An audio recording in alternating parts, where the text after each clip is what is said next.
다 함께 주님이 가르쳐 주신 기도를 드리도록 하겠습니다.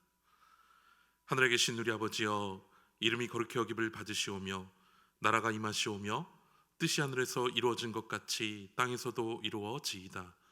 오늘 우리에게 일용할 양식을 주시옵고 우리가 우리에게 죄 지은 자를 사하여 준 것 같이 우리 죄를 사하여 주시옵고 우리를 시험에 들게 하지 마시옵고 다만 악에서 구하시옵소서.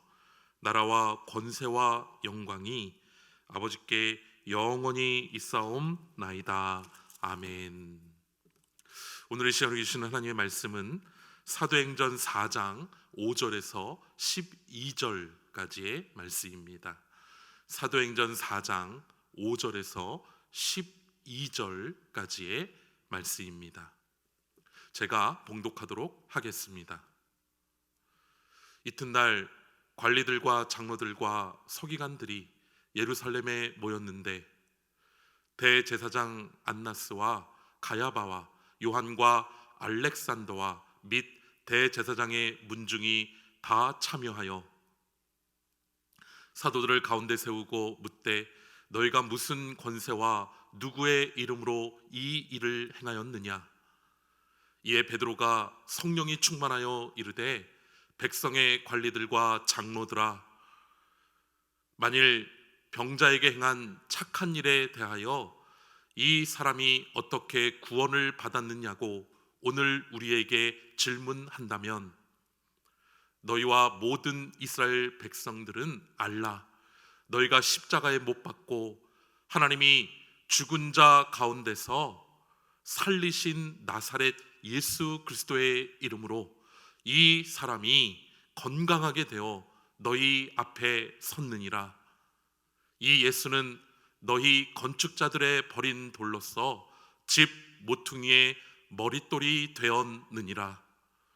다른 이로서는 구원을 받을 수 없나니 천하 사람 중에 구원을 받을 만한 다른 이름을 우리에게 주신 일이 없음이라 하였더라. 아멘. 할렐루야. 먼저 성령 충만함 받으시기를 주님의 이름으로 축복합니다. 우리는 계속해서 지금 성령 충만함을 받은 제자들과 예루살렘 교회에 어떤 은혜의 역사가 펼쳐졌는지를 살펴보고 있는데요, 베드로의 설교를 통해서 3,000명이나 되는 사람들이 회개하고 세례를 받는 그런 역사가 있었고, 또 성령 충만한 예루살렘 교인들이 자기를 비우고 자신들의 것들을 다 나누는 그러한 역사가 있는 것을 보았습니다.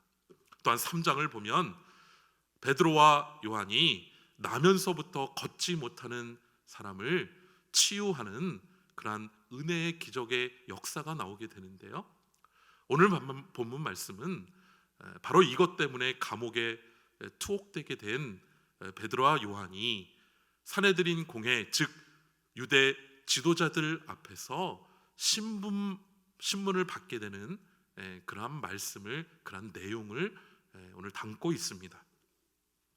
먼저 함께 나누고 싶은 말씀은 오늘 내용에서 지금 사도들을 신문하는 사람들이 누구였는가, 이거를 좀 함께 바라보기를 원합니다. 6절 함께 다시 한번 읽어보도록 하겠습니다. 대제사장 안나스와 가야바와 요한과 알렉산더와 및 대제사장의 문중이 다 참여하여. 당시 베드로와 요한을 신문했던 산헤드린 공회는 주로 사두개인들과 바리새인들이 차지하고 있었는데요, 6절을 보면 그 중에서도 대제사장의 가문, 바로 안나스의 가문이 산헤드린 공회를 장악하고 있었던 것을 볼 수 있습니다.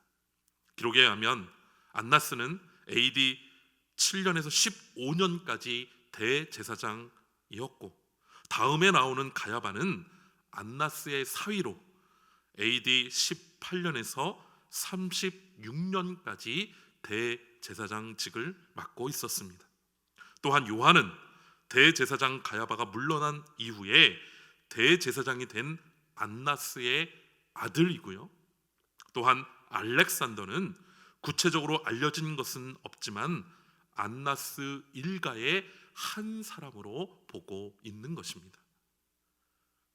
세상적으로 보면, 그리고 당시 유대 사회의 상황으로 보면 말할 필요도 없이 안나스의 가문은 명문가이고 더할 나위 없이 성공한 가문이라고 얘기할 수 있겠죠.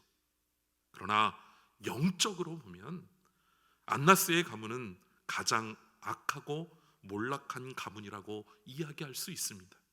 성경을 보면 안나스 가문은 예수님을 십자가에 못 박는 일에 앞장을 섰고, 또한 초대교회의 성도들 핍박하는 일에 앞장섰던, 그것을 주동했던 그러한 가문이었기 때문입니다.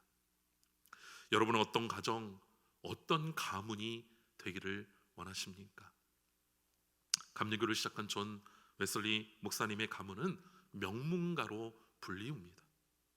세상적인 명문가가 아니라 대대적으로 신앙과 경건에 힘쓰는 가문이었고, 세상에서도 도덕적으로 모범이 되고 교회와 나라를 위해 헌신한 가문으로 하나님이 기뻐하시는 영적 명문가였던 것입니다. 하나님이 기뻐하시는 가문이었기 때문에 하나님의 능력과 역사가 함께했고 하나님의 쓰임받는 가문이 될 수 있었던 거죠. 웨슬리 목사님은 19명의 자녀 중 15번째로 태어났는데, 가난과 어려움 가운데도 웨슬리 목사님의 어머님이신 스산나는 신앙교육에, 자녀들의 신앙교육에 목숨을 걸었다고 합니다. 예를 들어서 주일 성수, 가족 기도회에 철저히 참여하기 등은 어길 수 없는 가정 규칙이었던 거죠. 성도 여러분, 우리 가정이 어떤 가정이 되기를 원하십니까? 어떤 가문이 되기를 원하십니까? 세상의 명문가가 아니라 하나님이 기뻐하시는 영적 명문가, 하나님 앞에 믿음으로 유명한 가문을 이루시기를 간절히 소망합니다. 그 안에서 대대손손 모든 자녀들이 하나님의 큰 쓰임 받고 가정에는 하나님이 주시는 은혜와 평강이 날마다 넘쳐나기를 주님의 이름으로 축원드립니다. 사랑하는 여러분, 저와 여러분은 구원받은 자녀임을 믿으십니까? 다 아멘 하신 줄로 믿습니다. 그런데 여러분, 구원이라는 소리를 들으면 어떤 구원을 떠올리십니까? 며칠 전이었습니다. 한밤중에 갑자기 제 딸 아이가 일어나서 배가 아프다 그러는 거예요. 근데 그때 시계를 보니까 새벽 2시였습니다. 배를 문질러 달라고 해서 배를 문질러 주고 약을 먹이고 잠이 들 때까지 옆에서 기다렸는데요, 새벽 2시였지만 하나도 짜증이 나지 않았습니다. 왜입니까? 바로 내 딸이기 때문에 그런 거죠. 내 자녀이기 때문에 그런 것입니다. 저희뿐만이 아닙니다. 성도 여러분, 어느 누구도 자녀가 아픈데 외면하거나 편히 잠드는 부모는 아마 없을 것입니다. 그런데 우리를 십자가의 보혈로 구원하여 주시고 살리신 주님은 어떻겠습니까? 12절 다시 한번 보도록 하겠습니다. 다른 이로서는 구원을 받을 수 없나니 천하 사람 중에 구원을 받을 만한 다른 이름을 우리에게 주신 일이 없음이라 하였더라. 아멘. 여기서 구원의 뜻에는 육신의 치유와 영적 구원이라는 의미가 다 포함되어 있습니다. 다시 한번 말씀드립니다.